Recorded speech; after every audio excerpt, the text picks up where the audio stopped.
Meow meow, this is Onyx the Fortuitous, star of Onyx the Fortuitous and the Talisman of Souls. I don't know. And you're listening to the Horror Squad podcast. It's pretty cool.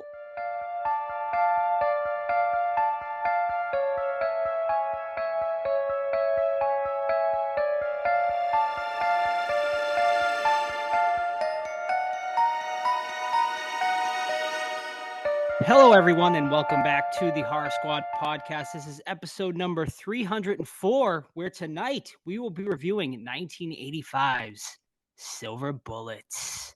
I am here, as always, with Steve and Todd, and tonight we have a fourth person on the mic. I would like to introduce you all. Some of you might already know her from Discord, but for those of you who don't, I'd like to introduce you all to our good friend, Missy. Missy, how you doing tonight? I'm great. Thank you, guys. Hello, ladies and gentlemen. Excited to be here. Excellent, excellent. Gentlemen and ladies, how was everyone's weekend? Anything horror related or just kind of going through life? No horror related for me. We had a huge football weekend where we had lost Kentucky State football for the junior division, but we went to a tri-state tournament between Indiana, Ohio, and Kentucky, and we won. So we were the last seed in the division or whatever, and we went undefeated in the tournament and beat the freaking number one seed. Where these kids, man, like some of them were like my freaking size. In sixth grade, I'm like, holy shit, we're gonna get beat up. They scored a touchdown in like 30 seconds, opening drive. I'm like, oh, we're fucked. And then now we came back, won 25-12. So it was really good. They got a little Super Bowl ring, and it was pretty awesome. So it was all football all weekend for me. Nothing wrong with that. That's great. They should stood up. Yeah, it's awesome, Todd. Nothing much for me. It was a long weekend for me. Just want to thank all of the veterans. It was, I think you guys called it Veterans Day. We called it Remembrance Day here in Canada, but the spirit is the same. So especially Todd, of course, he's, he was in the service as well. So thank you for that. I basically, this was like my transition weekend from Halloween to Christmas, put all my Halloween stuff away, starting to take out the Christmas stuff. And it's not late or anything yet, but I want to get kind of ahead of it before it starts snowing and all that kind of stuff, which it did, unfortunately, today. So yeah, nothing too much. I did watch a lot of horror, though, because as I'm putting stuff up, there's, might as well have some horror in the background. And yeah, so that's about it. Nothing too exciting. Oh, we should also mention that we do have an interview at the end of this episode. I interviewed Andrew Bowser, who plays Onyx The Fortuitous in Onyx The Fortuitous and the Talisman of Souls. He actually wrote, directed, and starred in that movie. It's an absolutely amazing interview. People really need to check out this movie. It's over on Screenbox and digital as of today, so VOD. Really, really great interview. So at the end of the episode, hope you all check it out. Excellent. Missy, what were you up to this weekend? Anything good? I'm house hunting.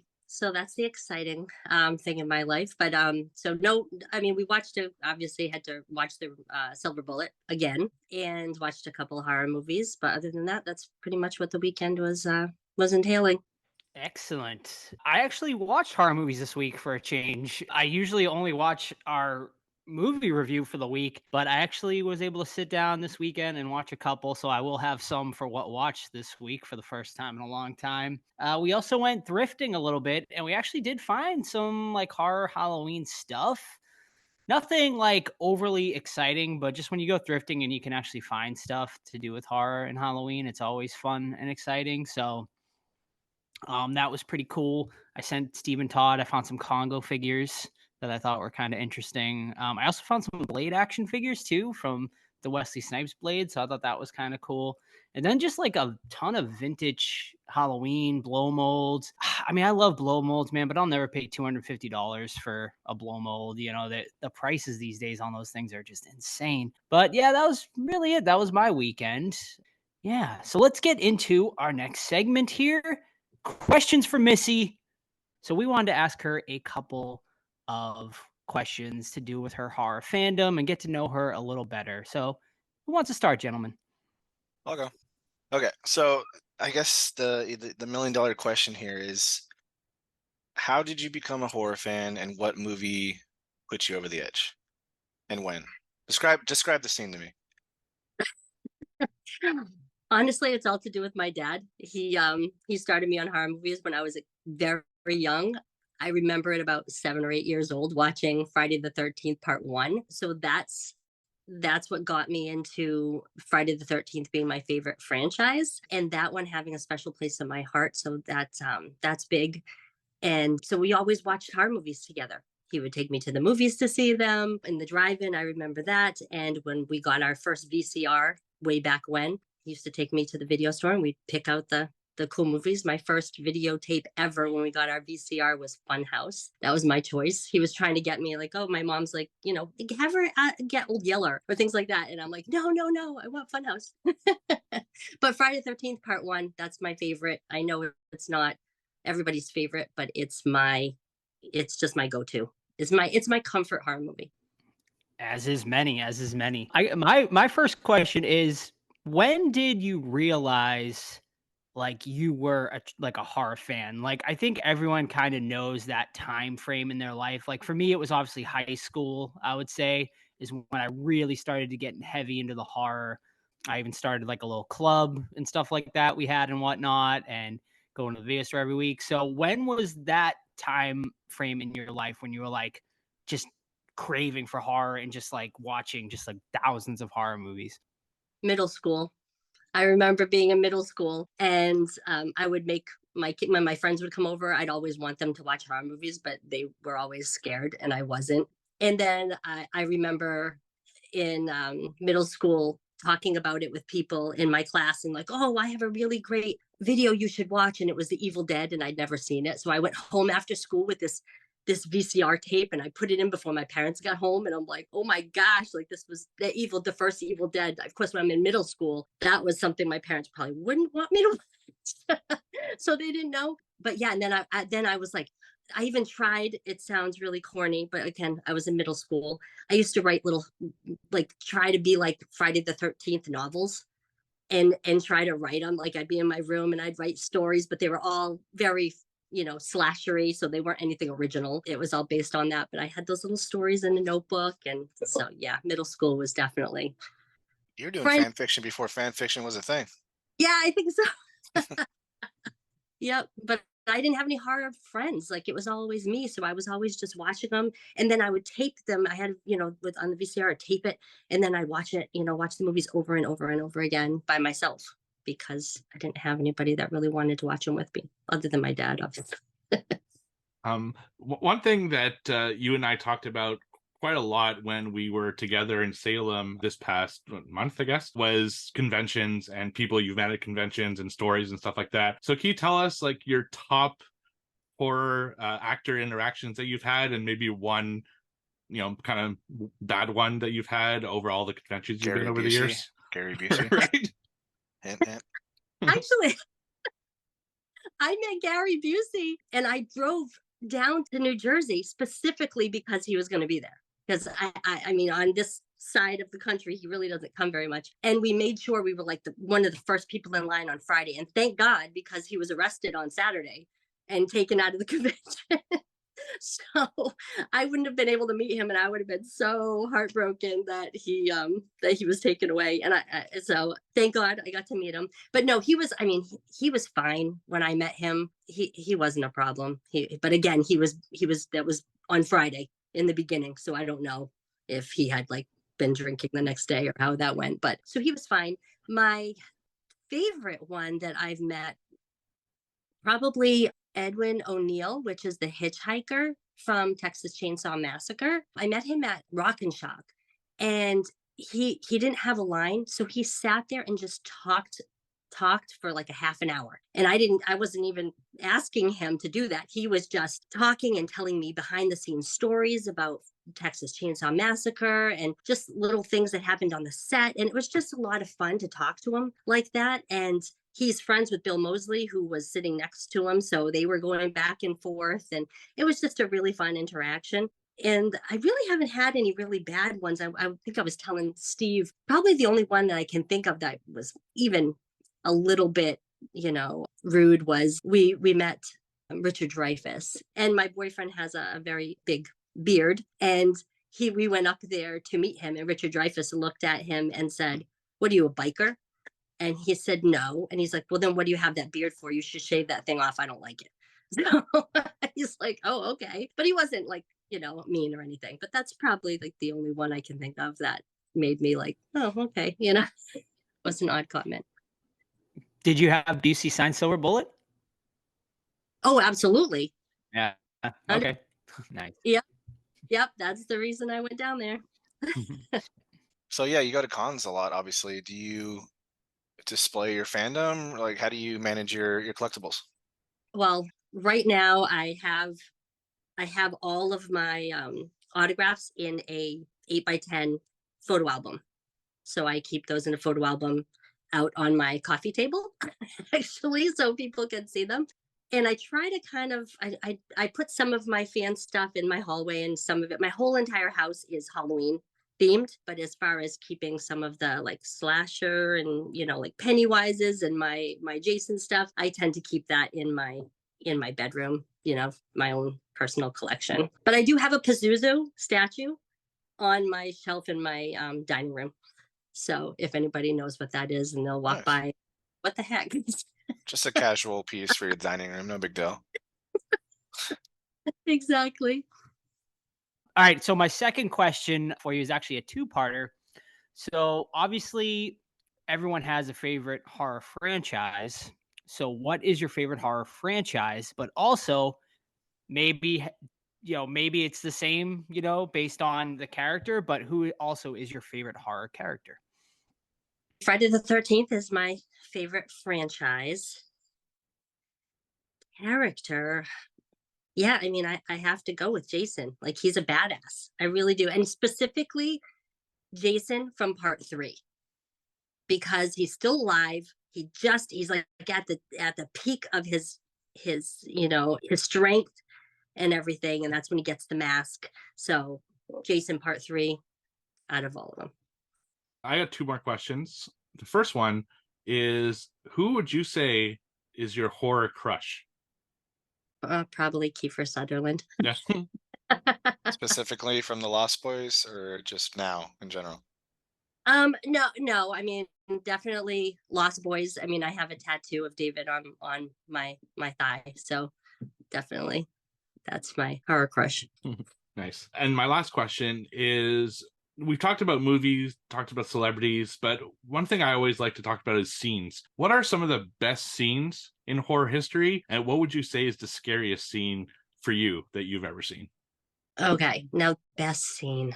That's hard. There's so much to think about. I mean, yeah, I'm gonna go with the scariest for me right off the bat because I can think of it. And this goes back to when I was, again, it's probably not scary for most people, but when I was a kid, and it always stayed with me, and it's When a Stranger Calls. And it's that scene when they call her and they say that he's calling from inside the house, and she, that the shadows coming down from the staircase. There's no gore. It's just all psychological. And I used to babysit at that time. So it would scare me enough that I didn't want to go check on any of the kids that were upstairs. It scared me. So that's always kind of stuck with me, that particular scene, that particular movie. So, I mean, as far as best scene, yeah, I'm like, there's so many things to think of. There's so many. Yeah, just any on the top of your head that you like, for whether good reasons, weird reasons, the dance in Friday 4, like it could be anything, really. Absolutely. I know you're thinking about that stuff. That is pretty. Leave Crispin Glover alone, Steve. Why are you picking on him? It was great. I think it's like one of the best scenes in horror. That's how bigger of a compliment can I say? Oh my God. I don't want to steal yours, but yeah, that is a great scene. And you do know, when I met, and her name is going to elude me right now, but the girl from part 4 that gets killed in the raft because her boyfriend was dancing with one of the twins, and she takes off and goes down to the raft. I met her recently, and she was telling me that scene, Crispin Glover was not told to dance like that. That they were just all told to just dance, and he just went off the wall. So they were all just kind of taken aback by his dancing in that scene. So so I thought that was kind of funny, but it seems very, very Crispin Glovery, I guess. All right. Well, thank you, Missy. We hope you all learned a little bit more about Missy tonight through that little spiel. Next, what watched? Bust it out, ladies and gentlemen. Let's get it together. I actually have some tonight. I know everyone is in shock. And I guess I'll start us off. Why not? So my first one tonight is Hell House LLC Origins, The Carmichael Manor. This is 2023 release. You can check it out over on Shudder. I'm a fan of the Hell House LLC franchise. The first being obviously my favorite. The sequels, hit and miss at certain times, but I was very excited to check this one out. And overall, I got to say, I thought this one was the best of the sequels so far. They did a really good job. So in this one, they head to the Carmichael Manor. So they abandon the Abaddon Hotel, which was the main focus of the first three movies. And we follow these investigators that head into the Carmichael Manor. There was a grisly murders in the 80s, so they're going there to, see if there is any hauntings. They do I won't get it too spoilery, but obviously there's a connection between the Carmichael Manor and the Abaddon Hotel, and they do a really good job of bringing both of those like into the story together and mending the two stories into one. The last 20 minutes, there is some legitimately great scares and some of the best scares of the year, I think, so far. Now, it is low budget, obviously, like this whole franchise is. So there is some stuff that's left to be desired in the acting and some of the camera work and stuff, but it is found footage. So most of the camera work can be forgiven for that reason. So yeah, I mean, overall, I enjoyed it. Will it make my top 10? Doubtful, but it is definitely a solid watch, especially if you are a fan of the Hell House LLC franchise. So yeah, I give it a 3.5 out of 5. What number is that now in that franchise? 4. 4? Yeah. Yeah, I still need to rewatch number 1. All right, so I'm going a little bit backwards here, and it's Friday 13th Part 6, Jason Lives from 86, and I did this on Friday 13th last. Was it October? Yeah, it was. And yeah, this one's like the new age for Jason, right? We have 1 through 4 where he's doing his thing as a normal human. 5 is obviously not him and Troy, and then 6, freaking Tommy Jarvis, has to have his closure. Goes to the cemetery and wakes Jason up by freaking stabbing him, and freaking electric or lightning bolt strikes and hits him. This one is definitely where the series turns a corner from like, more serious nature or whatever to Jason just being unstoppable, fucking WWE wrestler status, things like that. But I love it mostly because 1, I mean, Jason is just fucking cool in this one. But 2, I love Tom Matthews, especially from Return of the Living Dead. And in this one is Tommy Jarvis. He's a delight. I really like his acting. I'm really happy he's back in the fan films. I forget what they're Never Hike Alone films. Those are really cool. And this one, it's just like turn your brain off, action packed, great kills, great looking ladies. Like I said, Tommy is really good in it, and I love it. So that's Friday 13th, which I'm sure they're streaming somewhere. If not, you should definitely get the Blu-ray. Hey, Missy, you can go. All right. It's not a movie. It's on Netflix. Follow the House of Usher. I finished that one. What a great series. I mean, if you're even a little bit of a Poe fan, I suggest that you watch this series. All the Easter eggs for Edgar Allan Poe is thrown in here. It is done so well. It's a modern take on all of his stories. There's 9 episodes, and it's about a family whose last name is Usher, and they're very powerful. They work in the pharmaceutical industry, and their pharmaceuticals are not, they're not marketed, they're marketed well, but they don't tell the truth. So there's bad side effects to these pharmaceuticals. So something happens with all of his kids, and every episode is each one of the kids' deaths. And it goes back, it tells the story, it flashes back, it shows you their funerals at the beginning, and it flashes back to each one of their deaths that ties into one of Edgar Allan Poe's stories. And I loved it. I thought it was great. It's definitely worth it if you're even a little bit of a fan. So that's Follow the House of Usher. It's on Netflix. I give it 4 out of 5. Nice. All right. My first one this week is a movie we got as a screener. It comes out November 21st on VOD, and it's called Liberty. So Liberty is a story of a guy who he really likes animals, and he feels that people have been mistreating animals for too long. So he decides that he wants to do something about it. And what he does is he kidnaps, I think it's like 8 people, and he puts them in a cage, and then he starts treating them like people would treat animals at a zoo or at a circus. And it's basically the story of him trying to prove different points about animal cruelty to these people, and then you figure out why he's picking these people, what kind of like things he's doing to prove his point, and what his ultimate plan is, which of course I won't spoil, but it all comes together in the culmination of something that he's working on. So this is it's an indie film. The majority of the film takes place in a barn where the cage is set up. There are some like pretty clever ways of showing humans what animals are like and what they feel when they're in captivity versus what humans feel in the same situation. There's a lot of contrast between the animals and the people, and overall I think it was a good message to convey. My issue is it came off a little bit too preachy, in my opinion. It felt like it was made by PETA, which I respect what PETA does, but sometimes I feel they go maybe a little too far in some of the things that they try to accomplish. And I think the movie is kind of the same way. I absolutely believe that people should treat all animals like well, but I think this one, it just goes a little bit too much on the preaching side. So I still think it's worth watching, and people should check it out when it comes out on VOD on November 21st. But personally, I'm at a 3 out of 5. So that's Liberty. That's a good 1-2 punch with Cannibal Holocaust, Dave. Yeah, right. And I really got to catch up on Fall of the House of Usher, because I've heard nothing but amazing things about that. So that's definitely something I have to jump on. All right, my last one tonight is one that was recommended by Steve, and it is Cuando acecha la maldad, aka When Evil Lurks. This one is an Argentinian horror movie. It is currently over on Shudder, so you can check it out on there. This one is pretty interesting. It gave me very big The Dark and the Wicked vibes, for those of you who maybe have seen that a couple of years ago.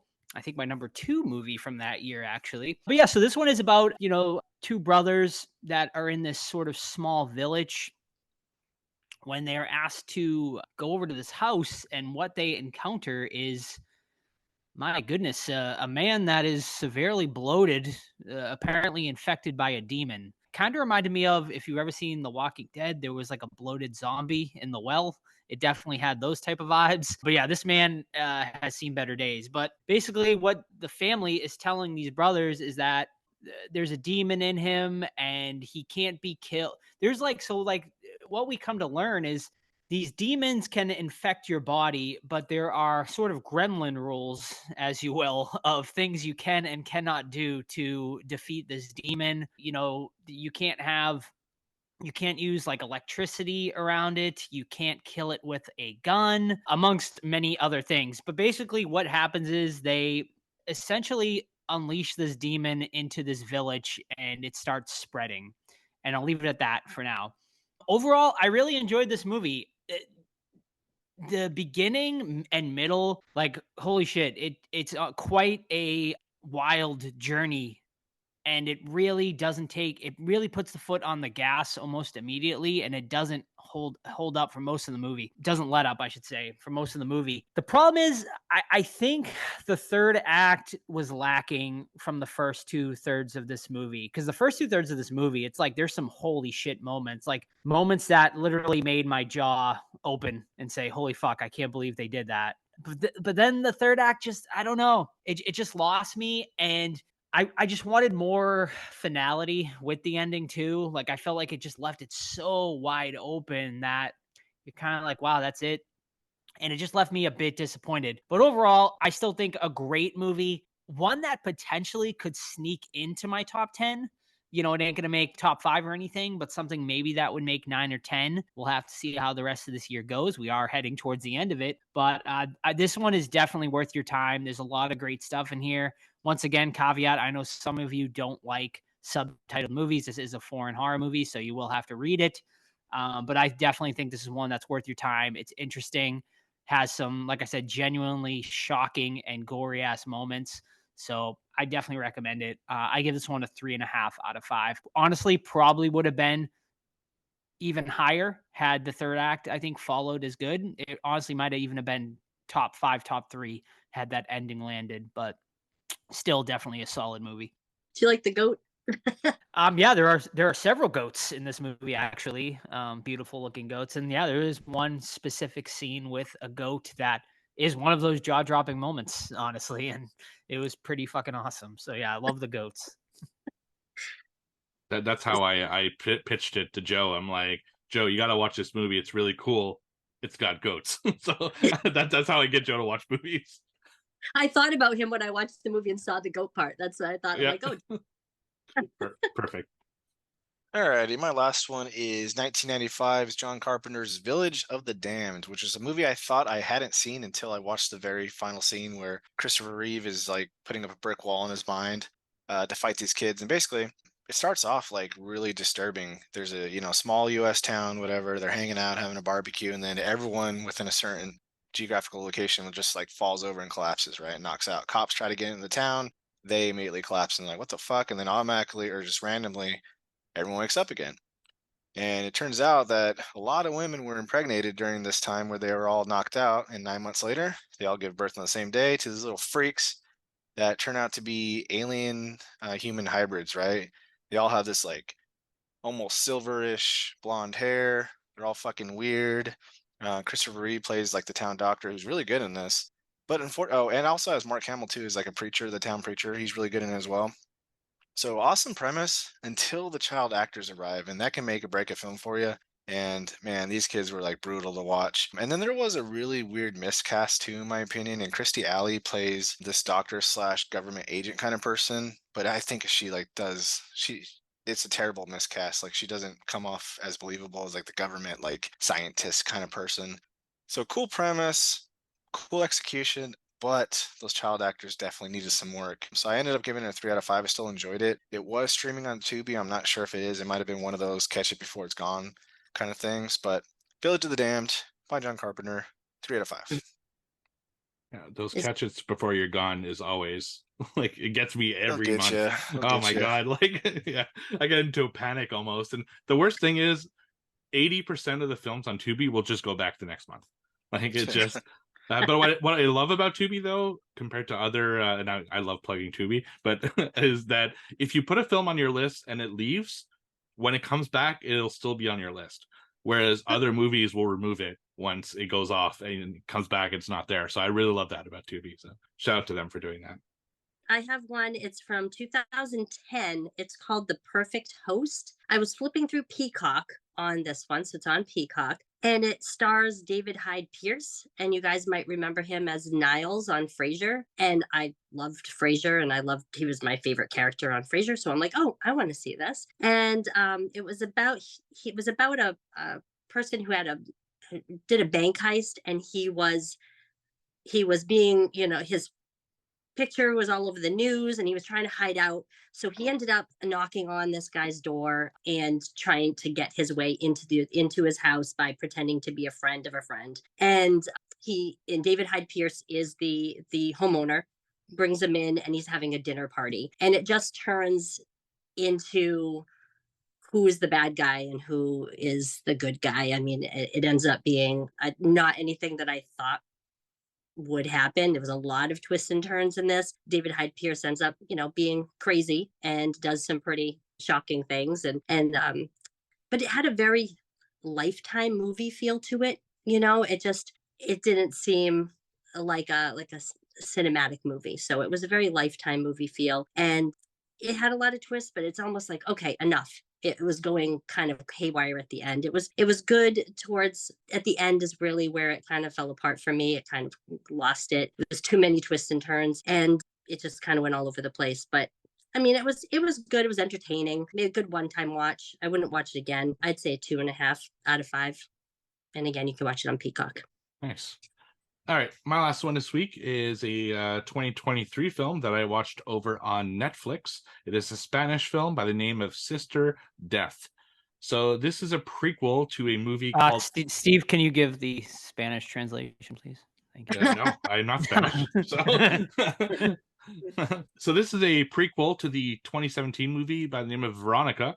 So the story is basically of a little girl, and she has some kind of like vision, and she seems to perform a miracle when she's a child. It's a little bit like the Sisters of Fatima, if anyone is familiar with that story, except it's just her in this film. And then the movie takes place like 25 years later, where she's now working as a teacher at a convent and a school at the same time, and there's a bunch of her students who are starting to feel an eerie presence that's happening within the school. So she tries to figure out what's going on, and as she's doing that, she starts to get some of the eerie presence doing some things to her, like moving chairs and starting to show themselves, and she tries to unlock the mystery before it's too late, because the presence starts attacking the girls and eventually unfortunately kills one. So she's really wants to figure out what's going on in this school, and as she does that, she uncovers a bigger mystery that she wasn't expecting. So everyone on this podcast knows I'm a big fan of nuns. I find them creepy for some reason. It goes way back to my childhood. They always creep me out. I don't know what it is. Creepy and sexy. Don't lie. At times, yeah. Yeah. But in this case, definitely creepy. And there's some good imagery in this one. There's one ghost / demon in particular that I found really unsettling. And if there's something I love about horror, it's when I'm unsettled, because I don't know, it's just a cool feeling. And they definitely did that with this. It is a little bit boring at times, though. It takes a long time to kind of get going. And the story is a bit of a mess. Like, there's a lot of elements that they throw at you. Now, again, it could be a lost in translation thing because it's in Spanish. And Netflix, for some reason, I don't know if it's the same thing in the US, but they dub the films. They don't subtitle them. And I really hate that I don't have the option here. And I don't know if it's the same thing in the US, but in Canada, that's how it is anyway. So unfortunately, it was dubbed, and I'm sure there's some stuff that just wasn't translated properly. But I still think it's a solid film. You don't need to see Veronica to understand this film. It really only comes into play in like the final scene, which kind of takes place at the time of Veronica. But other than that, it's recommended that you watch it, but it's not necessary. So that's Sister Death over on Netflix, and I gave it 3.5 stars out of 5. All righty. Well, thank you, everyone. That was wonderful. And now, bust out them trivia scores, Todd, because it is time for a very special edition of trivia tonight. Missy is going to be giving us the questions tonight. So all three of us will have a chance to score 9 potential points. Oof. It's going to be me, obviously, but big points on the line. So let's hear them scores, Todd. Well, quarter number 4, Steve and Joe both tied at 11. Me having a terrible, terrible quarter at 7. It is any man's game. Let's freaking go, you turds. Okay. All right. You ready, guys? Let's do it. Yes. All And right. Missy, where did you come up with these questions? Are they off the top of your head? Shut Did up, you find them colluder. online? You don't get to know. Quiet. What side Well- exactly? Nice try, Joe. Some of them were bullet related, so Oh. and it's not it that there's some bullet related, but What you need to know is Steve uses Alexa to figure out the questions. That's She's right. come on every now and then. And He Joe's just- just a lying sack of shit. Let's go. Steve has AI listening. That's right. His At all wife's in the times. background too, like Jason Voorhees, Pamela Voorhees, blah blah blah. Bullshit. I got a pretty hard one to start off, so I'm gonna be Ooh. everybody can get this one, okay? All right. What name the movie? Okay, I'm gonna say what movie has the opening line? Nice pussy. Ooh. You know what? I feel like I just watched one that had a really interesting line like that. What was it? Was it on Pornhub? Yes. That's it. It might have been a nun one. Very- uh, I'm thinking it's gonna be it's a cat of some type, possibly. I feel like I feel like I just watched a movie where I heard that line. Let's go. I'm throwing one out there. Let's go Alien. That's Nope. a good one. Good guess. Jonesy. Good guess though with Jonesy. Thanks. Yes, that was a good guess. I'm not even gonna venture a guess right now. I got nothing. I'm gonna go. I feel like it's really recently that I watched something and I was like, wow, that's how they're starting this film. It was something on AMC that was they're they doing bleep a lot it? of. No, Nice cat. yeah, I It's don't a know. totally different voice. I'm gonna go to The Witch. Just The Something I witch. No. watched- The something I watched witch. recently. Whoa. The fuck? Nicest pussy. It's the. No, we. What is Have it? another guess? Nah. Okay, Steve, I'm very disappointed in you. Oh. I Oh. expected you to know this one. Shadow of the Vampire. That's right. I knew it was something I watched Steve. recently. And we commented on it We saying, "Oh did. my god, this is the opening line ever." That's right. I You thought see, I knew I was something we watched recently, and I couldn't figure out which one. And yeah, we did comment. We're like, "Wow, that's how you open a movie." First line, nice pussy. Was it like Did it fake- have to do with a cat or? Yeah, he was filming a Okay. woman playing with a cat, and that's what Okay. it was. Yeah, Shadow of the Vampire isn't that kind of movie. Right. All right. So, second one. Name the town in Silver Bullet. Oh Gosh, my damn. god. It's Um. not like I just watched it 2 hours ago. I Right. literally watched it last night. um, Fucking shit. I know it begins with an A. I feel like I don't have a clue. Me either. Almer's Ledge. It's something like that. I feel like it begins with an A. That's not. I can't remember. I could be totally wrong though. No, wait. Oh, wait. Harkers. What did you say? Harkers. Nope. No. Okay. So confident too. No. Okay. That Everybody guy give don't- up? Yeah. Yep. No. Yeah.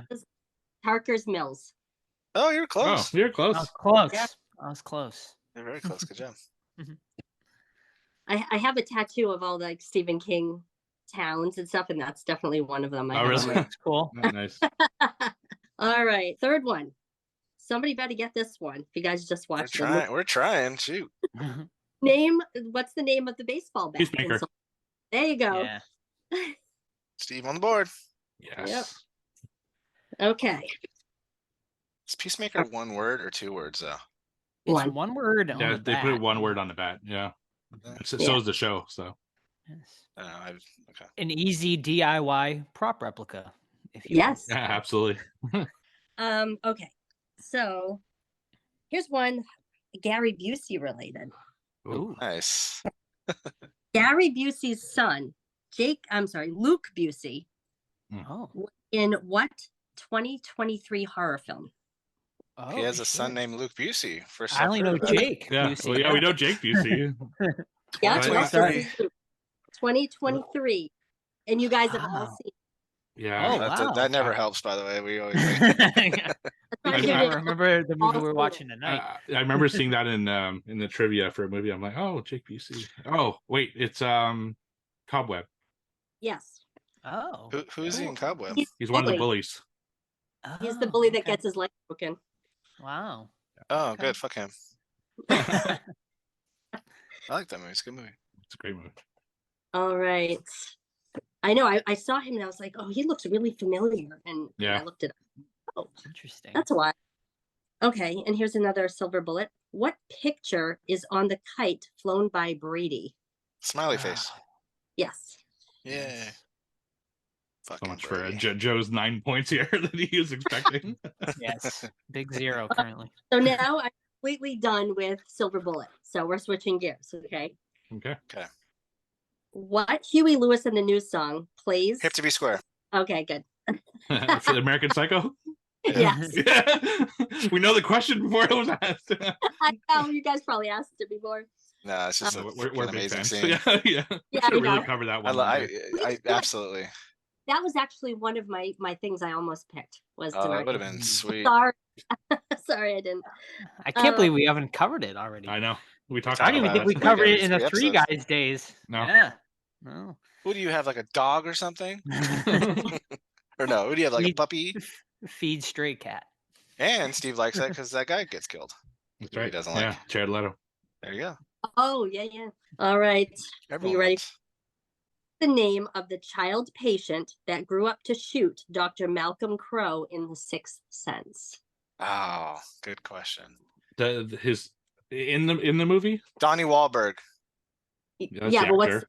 I know. But I was that's- fucking around. yeah, what's the name of the person? the Timmy. The name. character? The name of the character. It's not Timmy. Timmy? You're thinking of character South that- Park, Steve. Malcolm Crowe.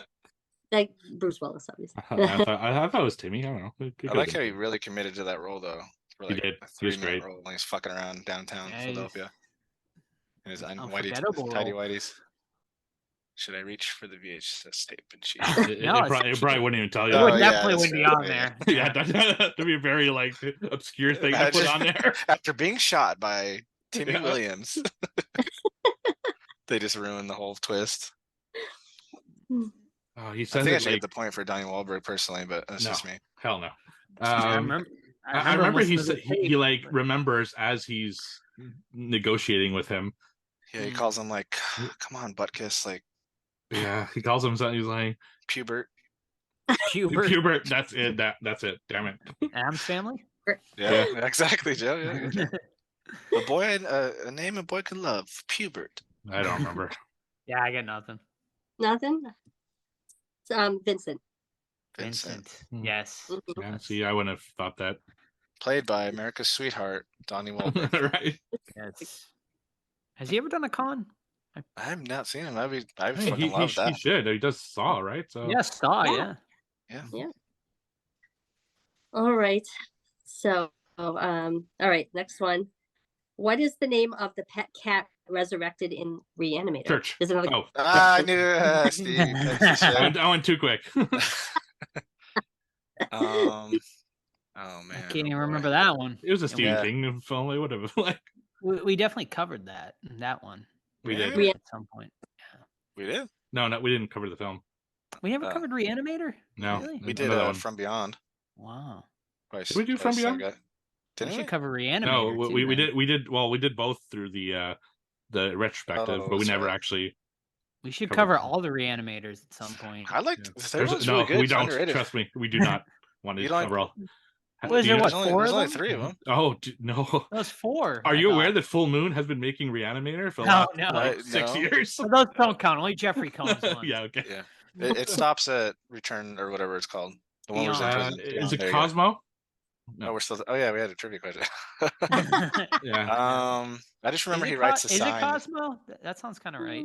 He just writes a sign that says like the cat's dead or something. I don't remember his name. It's yeah. I thought it was either Cosmo or something boring like Arthur. I'll say cat. That's my guess. Cat. It's Ah, Rufus. Rufus. Yeah, I knew he had Yeah. some kind of. Mhm. I'm gonna have to Yeah. get these when we're done, Missy, so I can add them to my I don't massive know trivia why. book. I don't know why I feel like we watched that because I feel like I watched it for the podcast. We like, did the because last we couple did the years. retrospective. So Oh, that's right, Stuart Gordon. we did Stuart Okay. Gordon retrospective. Yeah. Yeah. What'd you say, Todd? You want to add these to the I trivia said, book? yeah, I'll need these after we're done, so I can add them. These are good. Okay. All right. And my last one, I think I'm on number 9 here. Mhm. What Academy Award winning actress made her film debut in The Burning? Oh, we talked about this during the burning too. We did. We did. Uh, We did because it has what's his face? Remember he didn't want to take off. He pretended to take off his shirt, but we all knew that he wasn't gonna take off his shirt. Oh my god, We did talk about Fuck. this.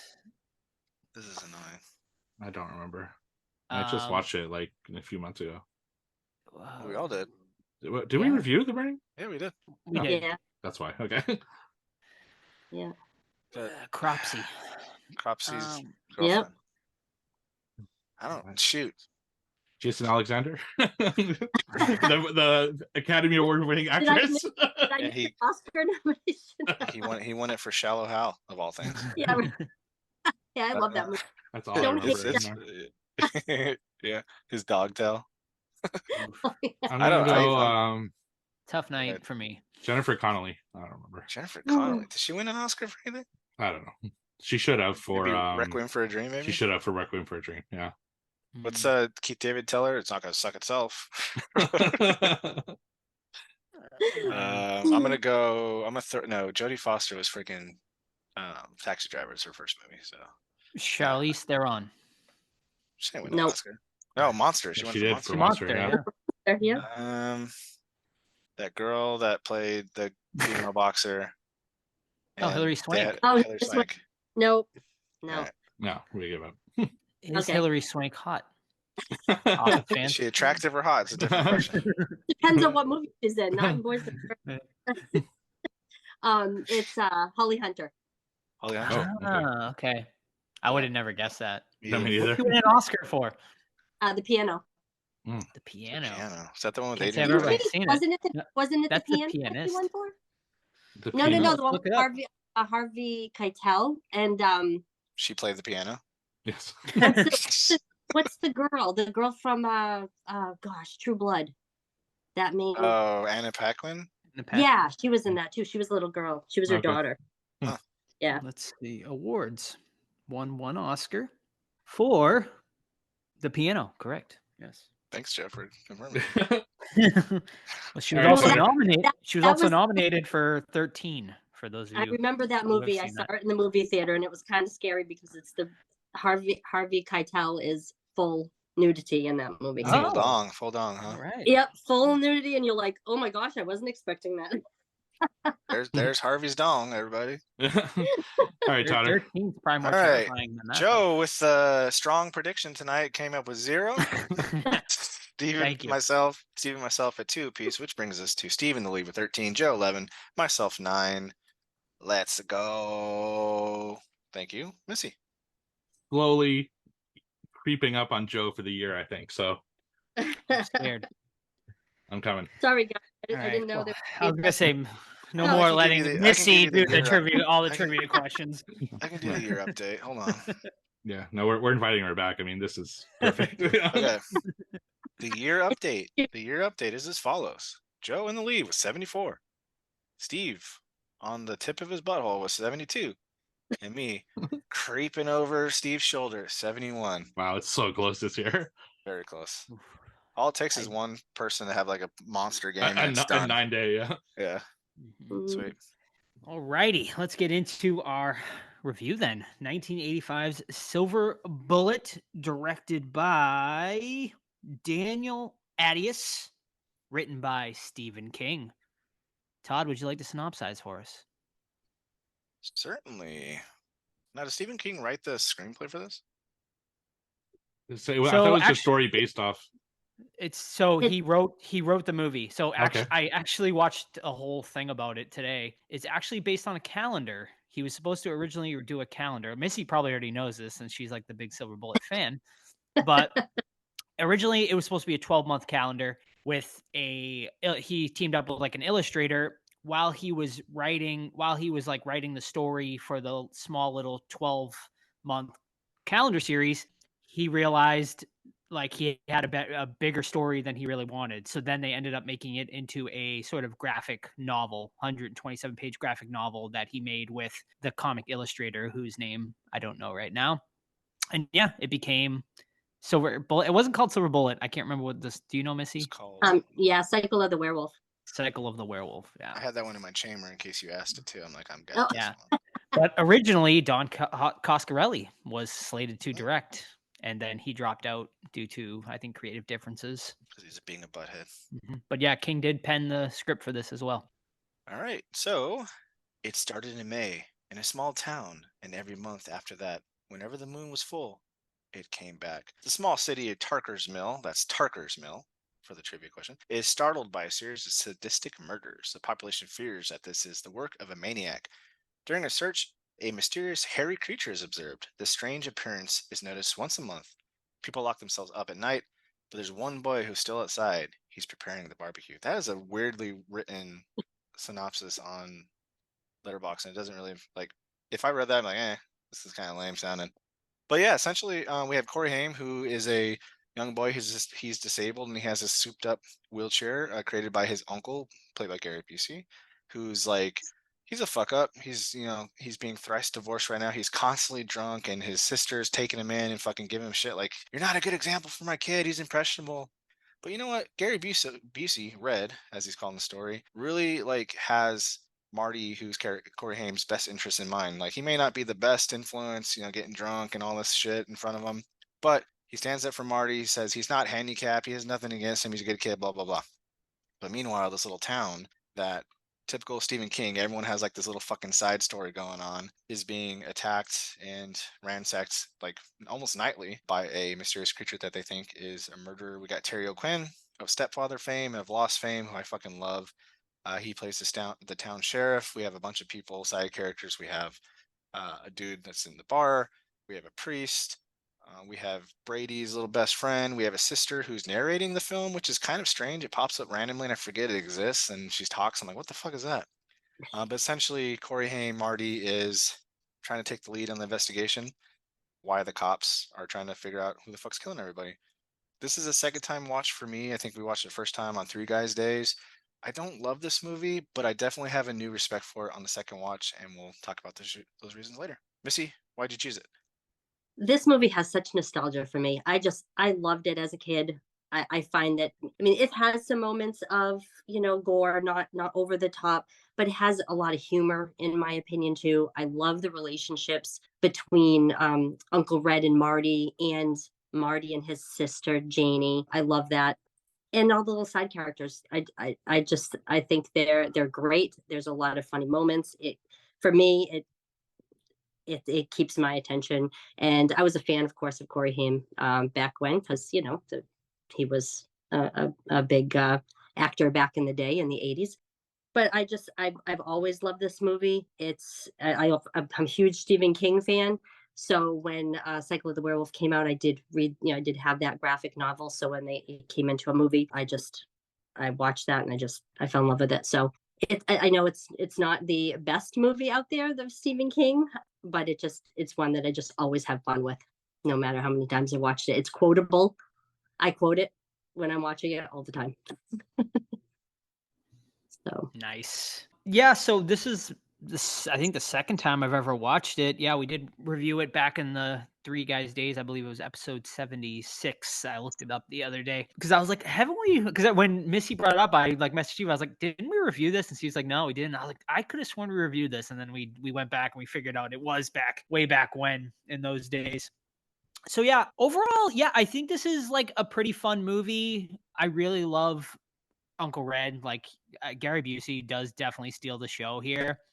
Well, he's one of the people that steal the show. I gotta say, there's some fantastic acting in this movie. It has like a made-for-TV movie vibe, even though it wasn't. So that kind of like throws me off a little bit. But the performances by Busey, Everett McGill as Reverend Lowe, and Terry O'Quinn as the sheriff, I think are without a doubt the three standouts of this entire movie. They just all give amazing performances. This might be a controversial opinion, but this, I feel like we did. God, what's that other Stephen King adaptation? The vampire movie Salem's Lot. Mhm. This reminded me a lot of Salem's Lot, but I actually prefer this movie to Salem's Lot. Like you have that small town feel and sort of all of these side stories going on throughout the movie in this small town, but instead of a vampire, you have a werewolf going on it. And yeah, I mean, this was done better, I feel like, just because Salem's Lot obviously was a mini series. It was way too fucking long and it just dragged on. Whereas this one doesn't. This one kind of gets in, gets out, and isn't like offensively long. But yeah, I mean, Corey Haim's great. I love the Silver Bullet. It's kind of its own character. There's some great chase scene. The chase scene with him and Reverend Lowe, I think, is one of the highlights of the movie as well. Love that. There's definitely some issues with this movie, and I know we'll definitely get into it later. But overall, I had a fun time watching it. Yeah, I'm in the same boat. I love Stephen King adaptations, and this one I think is one of the better ones. It's just like a fun movie to watch. It's not one you have to take too seriously. There's a lot of stuff to kind of keep you interested throughout, so I never felt bored or anything like that.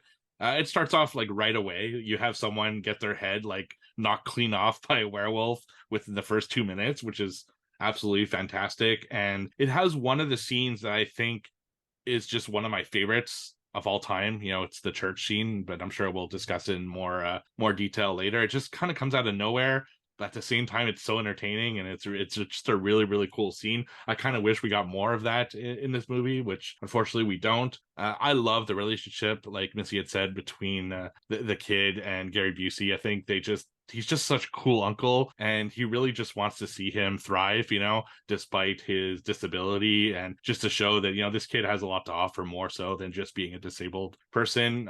Silver Bullet's like a insane wheelchair. I love how like gets souped up throughout the film and stuff, and how fast he's going in that thing, like a total danger to himself and everyone else, but it's still pretty awesome.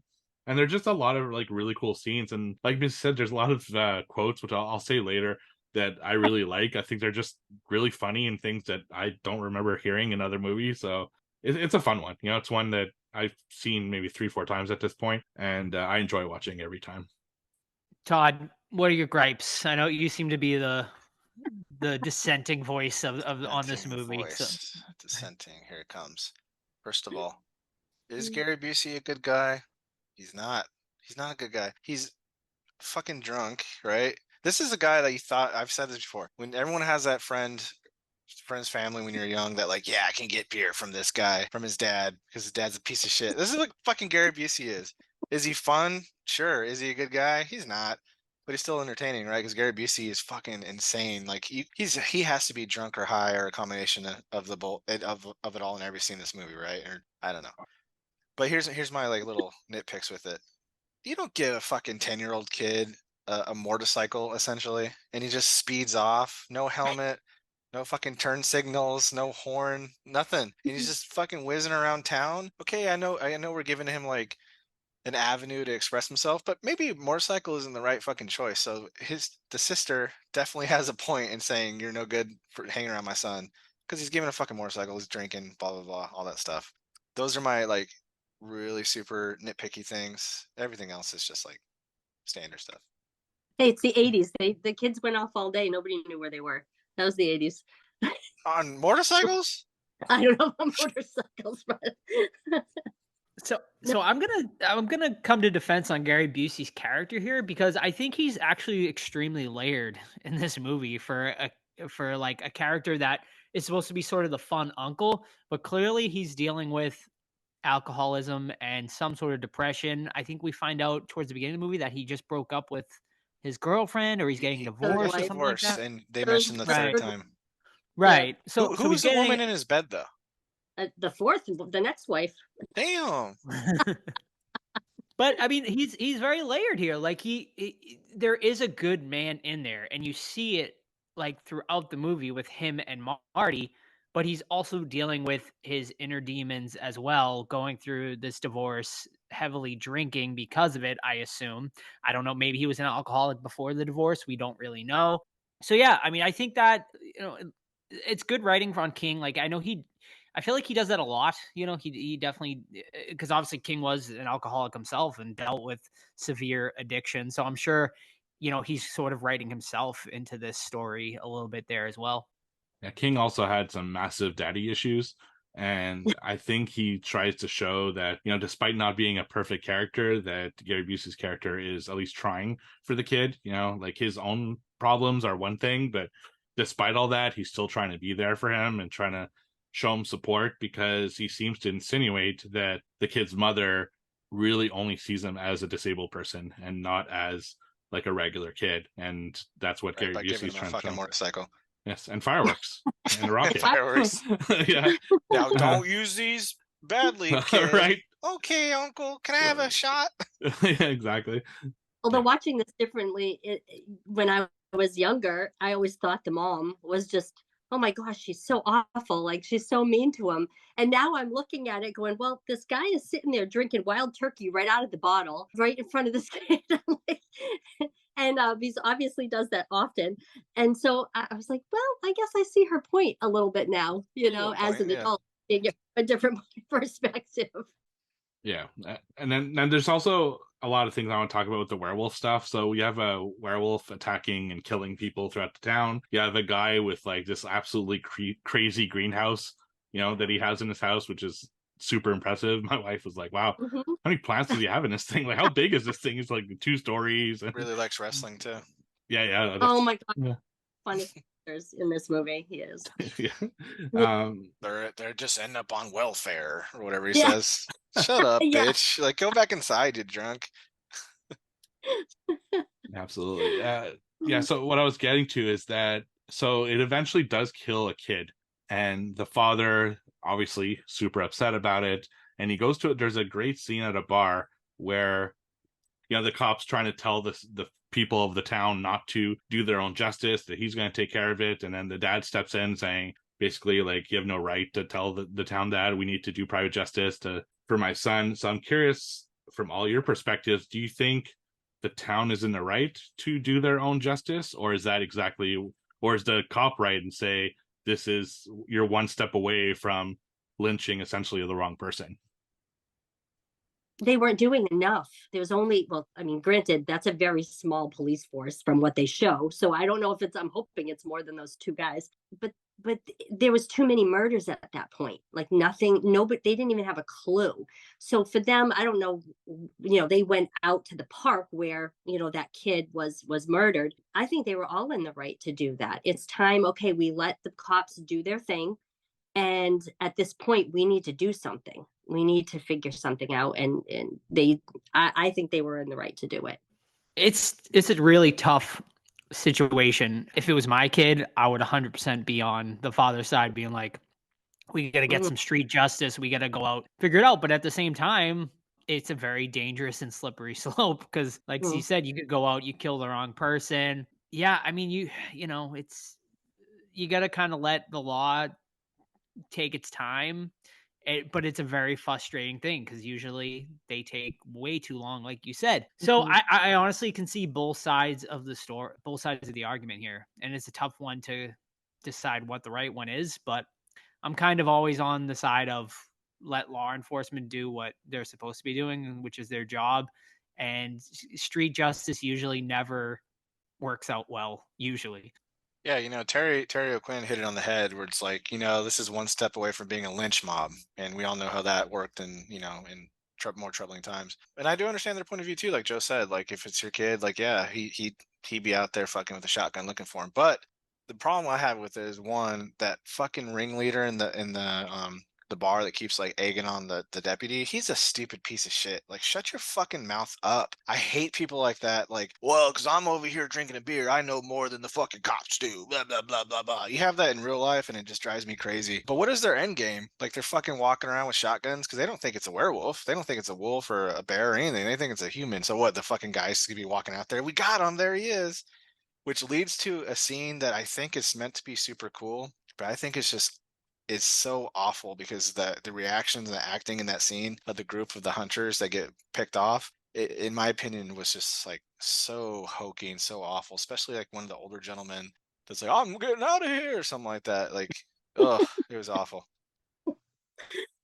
See, I like that scene, but I totally see what you're saying. Like, it's to me, it was like a fun scene, right? Like, I didn't take it as like a serious scene because there was some goofy shit in it, but I loved seeing, like, especially like with the fog sort of rising up and you can't really see the werewolf, but you kind of see parts of the werewolf kind of coming at them and He's in stuff the like fog. that. He's under us. Yeah, I thought it was cool.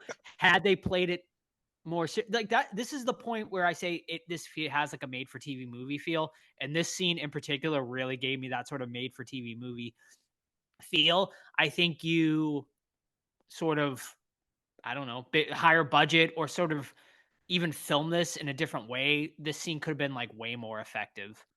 And that scene had one of the quotable lines in there too, when the old man was scared and the woman says, "You're gonna make lemonade in your pants."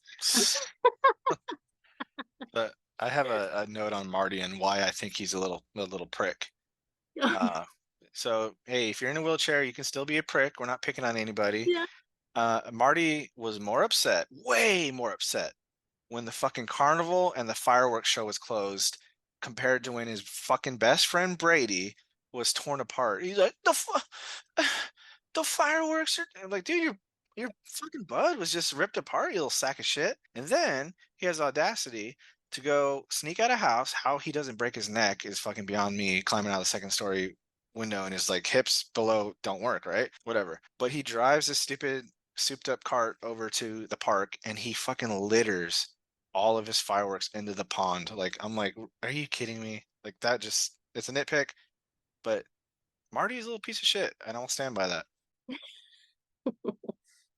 Did you guys have any sort of inkling that the Reverend Lowe, like, obviously we find out halfway through the movie that it is Reverend Lowe, which was a really cool reveal, right? Marty shoots the firework in his eye, and then a few minutes later we see Reverend Lowe with the eye patch on his eye, so it's revealed.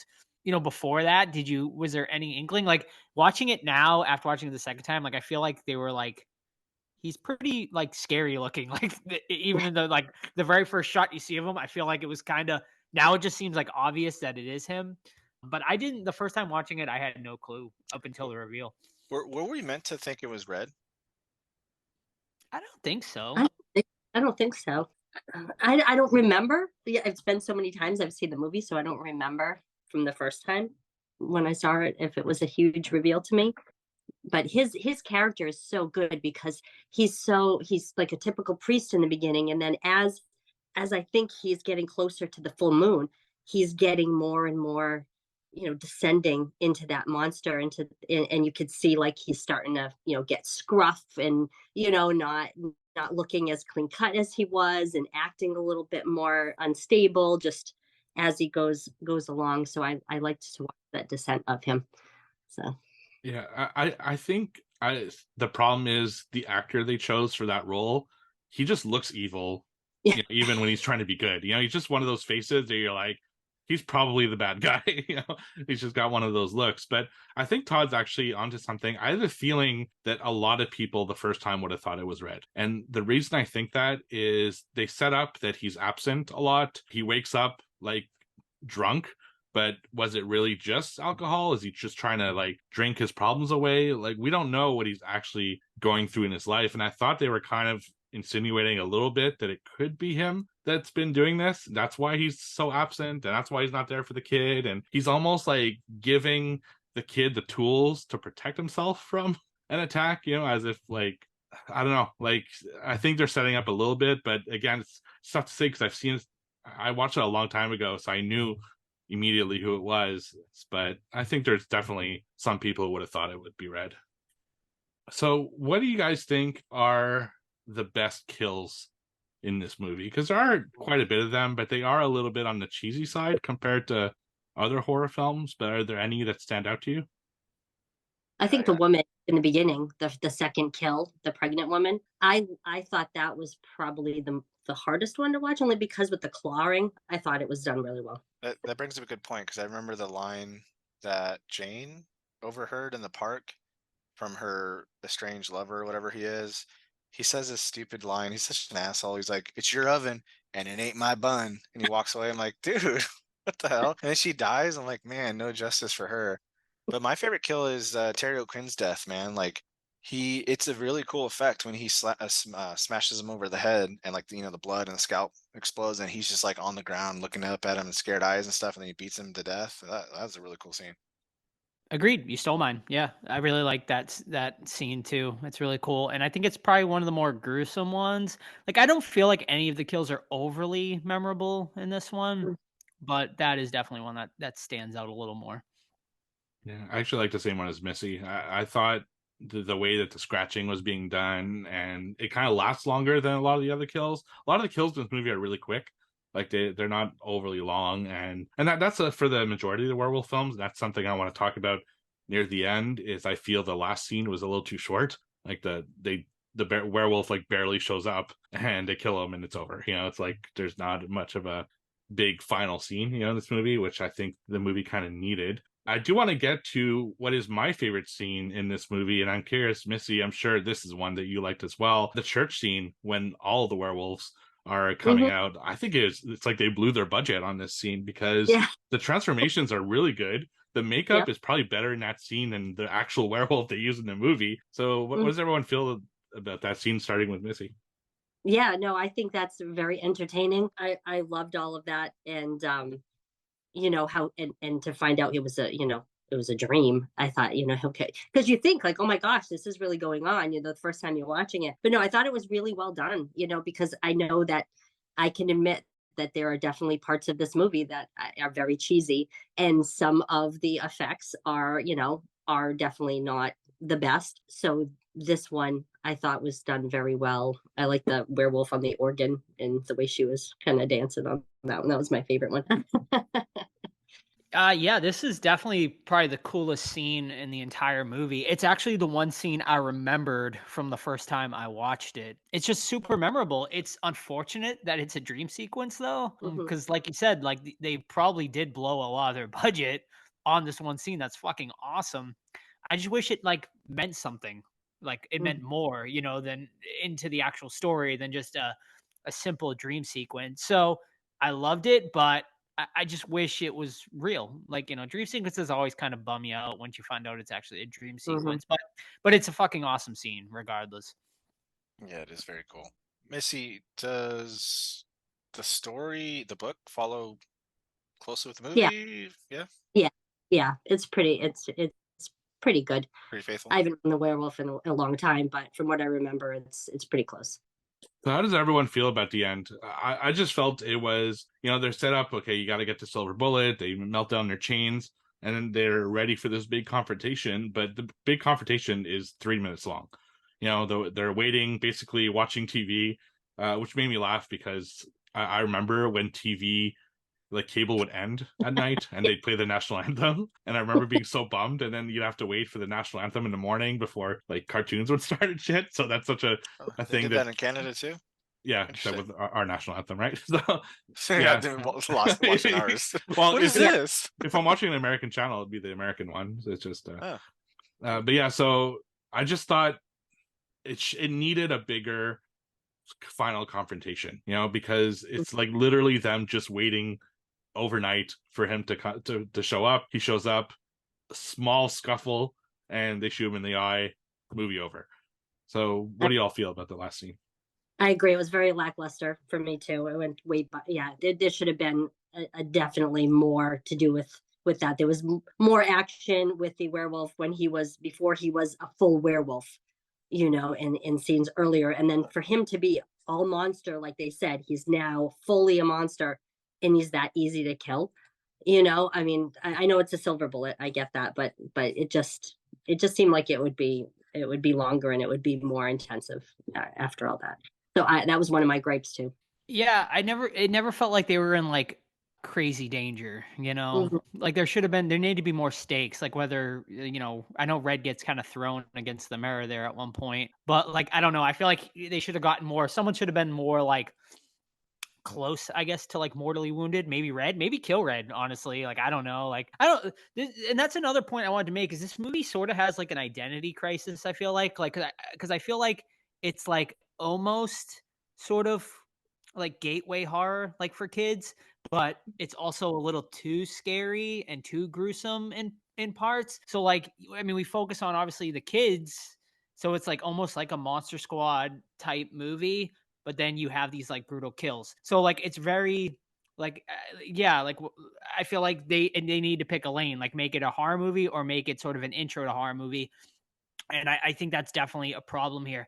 I also think they screwed up with the ending a little bit. I think they should have incorporated the Corey Haim, Reverend Lowe chase scene into this end section of the movie rather than the middle part of the movie. I think it would have made for a more thrilling sort of thing. And then he could have changed once sort of night came, or, he could have been in the chase in the early evening into night and he could have changed over and it could have been a good transition that way. I think that would have been more effective. And obviously the one thing I think Steve mentioned earlier is the werewolf isn't very cool looking. Like he doesn't really look that good. And it's a disappointing, like honestly, the transformations in the church were way cooler looking than what we actually get for the final werewolf reveal. I mean, he doesn't really look like a werewolf either. He looks more like a bear almost, or some sort of wild animal rather than an actual werewolf. So that was a little disappointing. I mean, I get it was the 80s, but I mean, fucking they did it better in American Werewolf in London. 4 years and earlier. Yeah. 4 years earlier. Yeah. Exactly. So yeah, I mean, I think just the final reveal was and the whole end sequence was definitely probably the weakest part of the movie. Yeah, I think Red should have died, honestly. I think he should have given the ultimate sacrifice and ultimate redemption. Like, yeah, he might not be the best guy, but he sacrifices himself for his niece and nephew and saves the day. But they really went kind of wimpy at the end there. See, this might be an unpopular opinion, but I don't think Red should have died. I think the kid should have died. And the reason I think that is Fuck that kid. Say it, Steve. No, well, yeah, that's not what I was getting at. Little littering prick. It would make sense as to why the sister's narrating the movie, because I don't understand why she's narrating the movie, because they don't allude as to why she's doing it. it's almost like she's talking about him as if he has passed away. But they don't mention that. They don't show that she's not at his grave or like writing. We don't know. So the only reason to me that would make sense is if he had passed away in that final scene, and that would have brought the stakes higher. That would have made the monster more formidable, and it would have kind of tied everything else together. I agree. That would have been good. And I don't hate him as much as Tom, but I think that would have been that would have worked. Little prick. I kept waiting for him to like pop the clutch too hard. If you ever rode my motorcycle and pop the clutch, fucking go crazy and just eat shit. That'd been so funny, but they didn't do it. My favorite scene in that movie, and I think Joe alluded to it, and I think it's the scariest, and it's not gory, it's not a kill. It's that bridge. It's that bridge scene where he runs out of gas and he can't go anywhere, and he's crippled, so he can't run. And Reverend Lowe comes in, and he just looks evil. He's got his eye patch, he's all scruffy, sweaty, and he's explaining to him how he's going to kill him. And that to me was probably one of the more frightening scenes and that's one of my Todd gripes on there too, is do you think that guy would have actually heard him screaming if he was on the tractor? That's the no way. There's no way. Okay. So that's a Todd. Yeah, I'm like, how the hell did he hear him? He's in an abandoned bridge and he's yelling, and the guy's on a tractor that's wicked noisy. I'm like, there's no way he would have heard him. But hey, yeah, he comes over. Creepy, isn't it? What? Yeah, yeah. On. And then the priest is gone. He turns around and he's gone. So that was an excellent scene, though. He was looking like he's ready to kill this fucking kid, and like, it was really good. What they should have done. He can't go anywhere, so he's stuck, and that's like the scary part. Or is he? Because he could have just gotten up and started walking at that very moment, like in Stepfather 3. Twist. The twist in Stepfather 3 where the guy in a wheelchair, the kid in a wheelchair just gets up. So it wouldn't be the first Terry O'Quinn movie to like. I'm doing this just so my sister has to fucking do everything for me. Yeah. Which I felt for her. Cannot walk on all fours like the Shallow Hell guy. Right. It would have been cool if he was like dragging himself at one point, arm He's over got arm. The strength for it. We already saw him going up the How did he get up that tree? That branch was like 6 feet off the ground. I know. Yeah, that's every time I watch it. I'm like, damn, he's got some upper body strength going on. Maybe Silver Bullet has a spring or something. Like yeah. His uncle, I built in a fucking ramp for you too. You're gonna launch yourself. His uncle's like Alfred from Batman, and he's like slowly pimping up that thing to become a fucking like Batmobile, And I have one more Todd gripe on here that I won't. Excellent, bring him. Is okay, so Uncle Red goes to Terry O'Quinn, Sheriff Haller. Hey, we think this Reverend is a werewolf, and we want you to check it out. What does the guy do? He goes by himself at night in a full moon to go check out if this Reverend is a werewolf. I mean, come on. That was the dumbest move he made. Bring a shotgun or something. Nothing. He's just like, oh yeah. And he's just smoking, like not a big deal. Like he's just chilling out in the driveway, just going to check the werewolf, really. That's a really good one too. Plus, I hate how easily he like has his gun out and he slaps it out of his hand really fast. I'm like, come on, Terry. I know. You're the sheriff? Come on. You can hold the gun better than that.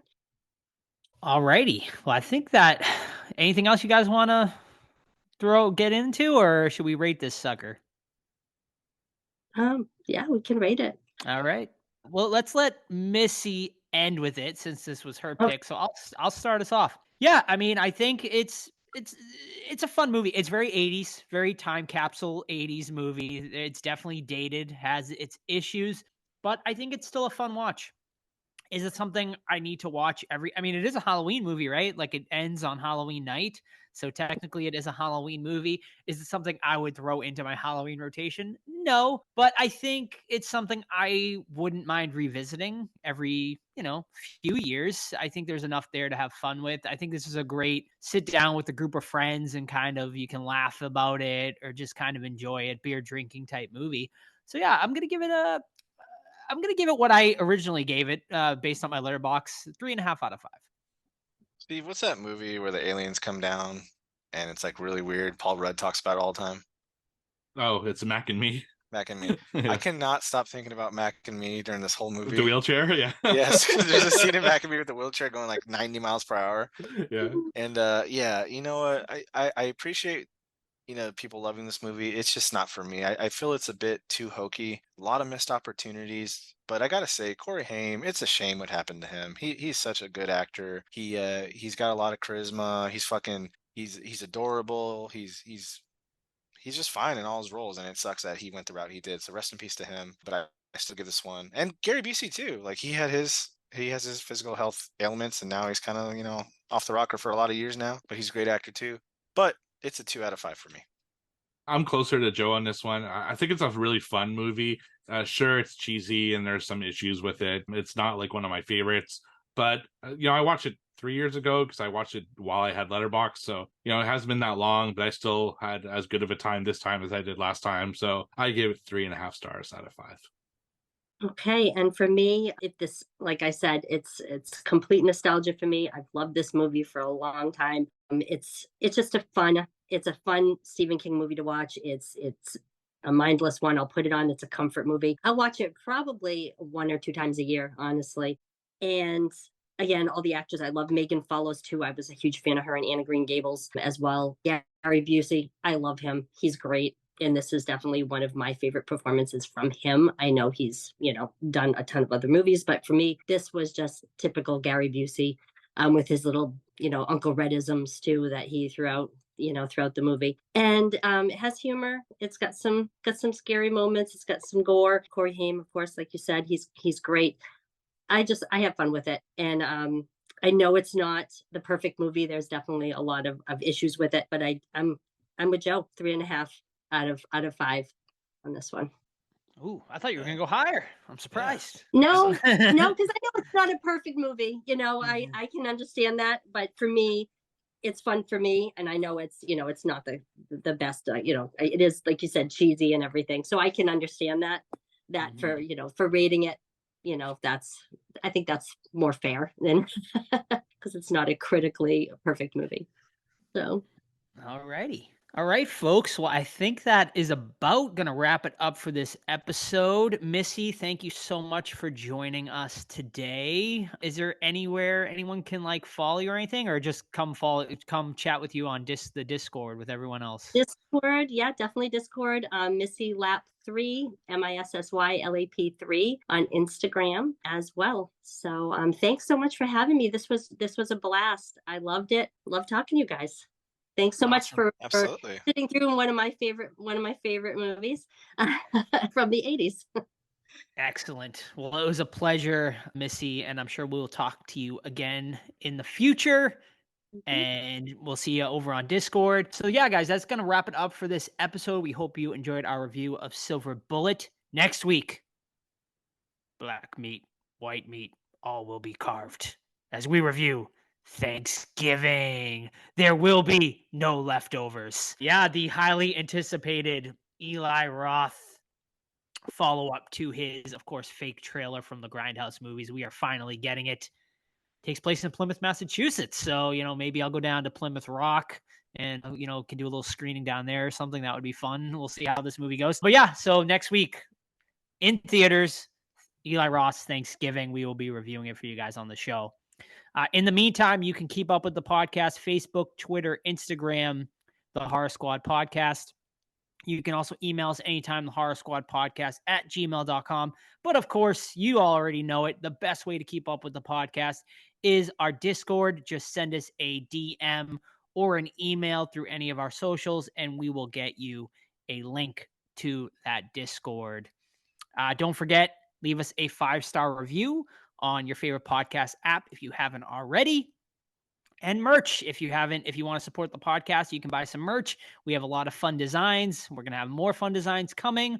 We have other things in the works we are hoping for at some point later in this year. So stay tuned for that. And yeah, I think that's about it, folks. That's going to be it, guys. We'll see you guys next week for Thanksgiving. Bye. Bye. Bye. Bye. And don't forget to interview with Andrew Bowser. Bye. Hello, everyone, and welcome back to the Horror Squad Podcast, where tonight we have a very special guest. He is the writer, director, and star of the new film Onyx, The Fortuitous, and the Talisman of Souls, which is out today on Screenbox and digital. Andrew Bowser. Welcome to the show, Andrew. Hey, thanks for having me. Oh, thanks for coming on. Can you tell our listeners a little bit about what the movie is all about? Yeah, well, the movie is based on a character that I've done for about 10 years now on the internet in various sketches and in a web series or two. And he is an occultist. So the movie follows him as he goes on an adventure to his idol, Bartok the Great's mansion. He gets invited in a very Willy Wonka-ish style by winning a contest. And then once he arrives, he realizes that Bartok has some nefarious plans in store for him and his other followers. So it's a horror comedy throwback in the vein of Fright Night or Ernest Scared Stupid or Pee-wee's Big Adventure. That's awesome. So like you said, the character of Onyx has been around for years. I've seen a lot of the sketches on YouTube. Can you tell us about where that character started and how you got to the point you are today where he's got his own film? Well, I didn't realize this at first when I began performing the character, but now looking back, and especially now having made the film, I realized that Onyx was a manifestation of my fifth grade self, is how I like to put it. He's a processing agent for me to work through a lot of the things that were undiagnosed in myself as a child, anxiety disorders, even OCD. I created this character initially just as an outlet to have a comedic persona to express myself through sketches. And then pretty soon I realized that he was working through some deeper things in me. Every story he told was about my childhood. Right. Every specific that I pull for an Onyx joke is something from my memory. And now the film really deals with why this character is stuck in childhood and how maybe he could evolve and move forward. Awesome. So the movie was funded by Kickstarter by fans of your work. How has that experience been, and what was the journey like getting this film funded? Well, it's first, I should say for other filmmakers listening, we did need further financing outside of the Kickstarter. I wouldn't want anyone to think the movie was shootable for 600 grand, which is what we raised on Kickstarter, because it was more expensive than that. But we could not have done it without the Kickstarter. That Kickstarter money then attracted investors, and we were able to find the rest of our budget. And I have to admit, when I first started off crowdfunding, I was a little down on myself. I thought, well, why doesn't anyone in the industry just want to finance one of my scripts? Why can't I get this made through traditional means or traditional avenues? And so I had a bit of a chip on my shoulder. And to be honest, I thought, does this look bad as a creator, as a filmmaker, that I'm having to rely on crowdfunding? And there were even some comments like that. Some comments that were negging me said, if this movie was meant to happen, somebody in Hollywood would have paid you to make it happen. And what was so transformative about the experience is now I wouldn't have done it any other way. It humbled me, but it also empowered me because it put me in touch with my fans and the community of people that do care about the character that ultimately wound up being just as powerful as someone in Hollywood that could have given me the green light. If not, they were more powerful. Because they gave me the gift of having this money. So even when we got further investors, I was still, in essence, an investor. And oftentimes the director is not in charge of anything, even creatively. You could have an investor telling you what to do. But I had 7,493 people as my boss that wanted me to make the movie I wanted to make. And so our other financiers agreed and acquiesced to let me really be in charge from soup to nuts. And I love that this movie was crowdfunded. I should have never had a chip on my shoulder about it. We all know this industry is constantly shifting and the landscape is getting terraformed every other day. And I honestly see crowdfunding as a necessity, even for me moving forward. I think I'm going to crowdfund other projects and I'm eager to do so. Okay, right on. So there are notable names in this movie, such as Jeffrey Combs, Barbara Crampton, and actually a friend of our show, Jason Marsden. How is it working with Jeffrey and Barbara on set and then Jason in post-production?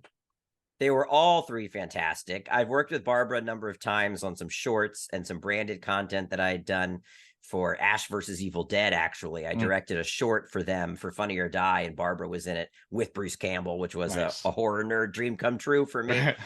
And she's fantastic, always wonderful, always supportive, She was there for me when I reached out about the Onyx project and was more than happy to be involved. And she's the one that suggested Jeffrey for Bartok.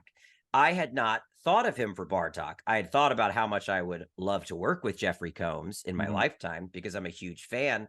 But I thought Bartok was a looming Hammer horror villain. And I always pictured Jeffrey's energy to be a little similar to my own, really. We both play underdogs. We're scrappy. If he plays a villain, it's oftentimes a villain that's been backed into a corner, that's made the wrong decisions, the immoral decisions, but he can justify them in his own way. But she said, well, you might think you're similar types, but you haven't seen what Jeffrey can do now with the experience that he has and at the age that he is. And she was right. The first day on set with him was a blast. And I realized immediately he was the best choice for Bartok. And then Jason is somebody I've been a fan of also for pretty much my entire life. And what was fun about working with Jason was the fact that he plays a monster in our movie, does the voice of a demon creature. And he said he didn't get to do that very often, that he often did still very kind of young, boyish or bright sounding characters. And he appreciated getting to do what he called kind of his Frank Welker take on our box demon puppet. And he lived close to our composer, so he was able to be in the studio recording with our composer near Nashville. And I was able to direct over Zoom with my producer, Olivia. And he was just a dream and has still been a supporter of the film since then. Right, that's awesome. So this seemed like a really fun set to be on, just given the energy of the film. Can you tell us a little bit about the experience of working on that set? It really was a fun set. And any independent filmmaker knows independent productions can be stressful. And it wasn't that ours was not stressful. It's that the right people were involved to problem solve and help alleviate that stress. Everybody on that set was working toward making things run smoothly. And oftentimes, our actor Arden, who plays Shelley, she describes it as having a raccoon in the car. She said, sometimes you get on a shoot and you realize there's a raccoon in the car, but you're already on the road and this road trip started. You can't get that raccoon out of the car. So she said, before joining our cast, she asked, do you have any raccoons that you think are going to be in this car with us? And I said, no, I think everyone is a team player.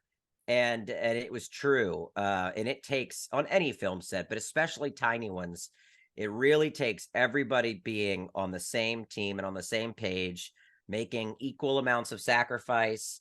And this was exactly that, to where when we wrapped at that mansion in Massachusetts and we were all drinking champagne on the porch at sunrise after an overnight, it felt like we'd all experienced something very special together. So you wrote, directed, and starred in this movie. Is there one of those roles that you prefer over the other? I do. Ultimately, I prefer directing. I love directing. I will say I'm not I don't want to shoot myself in the foot. Please hire me to direct someone else's script by all means. But because all of those sides of myself have fused over the years, for better or for worse, I am a better director with my own scripts. I am a better actor if I'm writing and directing myself. I'm not the best actor if I'm put in someone else's project. I don't have the confidence and the thick skin of a truly practiced actor, because I've mostly acted in environments that I've created for myself. So I know the rules, I feel very safe, and I know what's expected of me because I wrote it for me. Right. So I think the best form of myself is one that's wearing many hats. But if I were in a situation where I could only do one thing, it would be directing. I love directing and I love world building, and that's my passion. All right, that's great. Because we're a horror podcast, we like to ask this question to all our guests. What are some of your favorite horror films, and are there any recent ones that you'd like to recommend as well?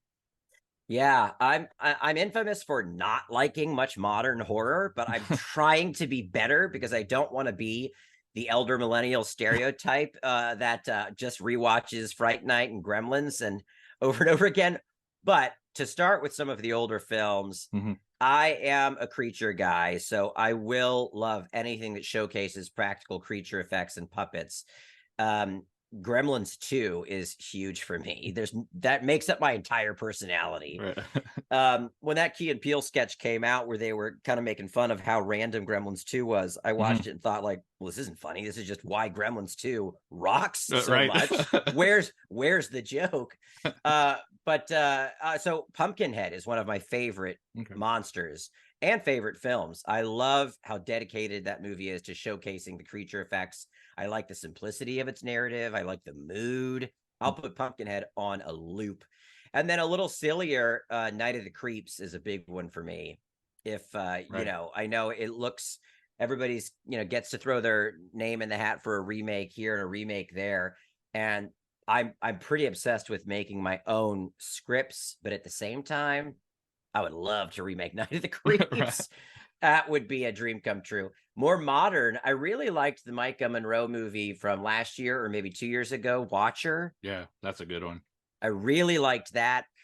I thought it was just solid. I sometimes, could sound like a criticism, but I don't think it is. I like when a movie delivers on its premise and delivers on its promise. And I think oftentimes movies nowadays are obsessed with going meta and obsessed with a twist after a twist. And I just think sometimes a well-executed straight line is more of an accomplishment than a twisting and turning road that falls flat for me. So I would say that Watcher was one. I also really liked We're All Going to the World's Fair. Okay. I really liked that. And that is more experimental, but yet somehow I still think it sticks a landing that you wouldn't expect an experimental film to stick. Those two really stayed with me. Oh, and can I also say, I've never played Five Nights at Freddy's. I liked the movie. Okay. And I have hot takes on why I think that movie is solid. And I have not spoken these hot takes online because I know the horror community was divided. Right. Obviously, the audience showed up, but I know the horror audience was divided. I have some real hot takes I'm willing to defend on why I think Five Nights at Freddy's was a good movie. Right on. Well, one thing the horror community won't be divided on, I'm sure, is Onyx The Fortuitous and the Talisman of Souls, because obviously the movie's amazing. I hope so. I hope they're not too divided on it. Can you tell us where people can find some of your older clips once they discovered the genius of Onyx The Fortuitous? Well, if they want to go down the rabbit hole and watch older Onyx videos, it is difficult because I would upload his videos on different channels over the years, and they'd be kind of burner channels or dummy channels that didn't really exist. I only created them for the sake of hosting one video or two, which helped in their believability. And I think it helped in them going viral, but it limited how many people knew I was an actor and a comedian and I was someone to follow for content like that. Right. So the easiest thing to do is to, on YouTube, just search Weird Satanist Guy or Weird Arby's Guy or Weird Gamer Guy. And then that'll kind of unlock all of the Onyx videos, whether they're on my personal comedy channel or whether they were posted elsewhere. Those three videos, Arby's, Satanist, and Gamer, kind of lead you. It's like watching Ghoulies on Amazon, and then all the recommended videos are like, yes, I would watch all of these. Right. If you watch those three Onyx videos on YouTube, I think you'll get suggested all of the other Onyx content you'd want. Right on. So what's next for the Onyx, the character? And is there anything that you, Andrew, would like to promote that's coming up? Well, I think the biggest thing for me is getting as many people to go to Screambox to watch the film, and then other digital outlets that are renting and have the film available for purchase. I've set up a website that kind of has a lot of those links, and it's just theonyxmovie.com, and that'll take you to Screambox or iTunes or Amazon, etc. For Onyx, I mean, I've written half of a sequel. I guess we'll see if people want to read those first 40 pages or they want to see how the film does on streaming before they ask about a sequel.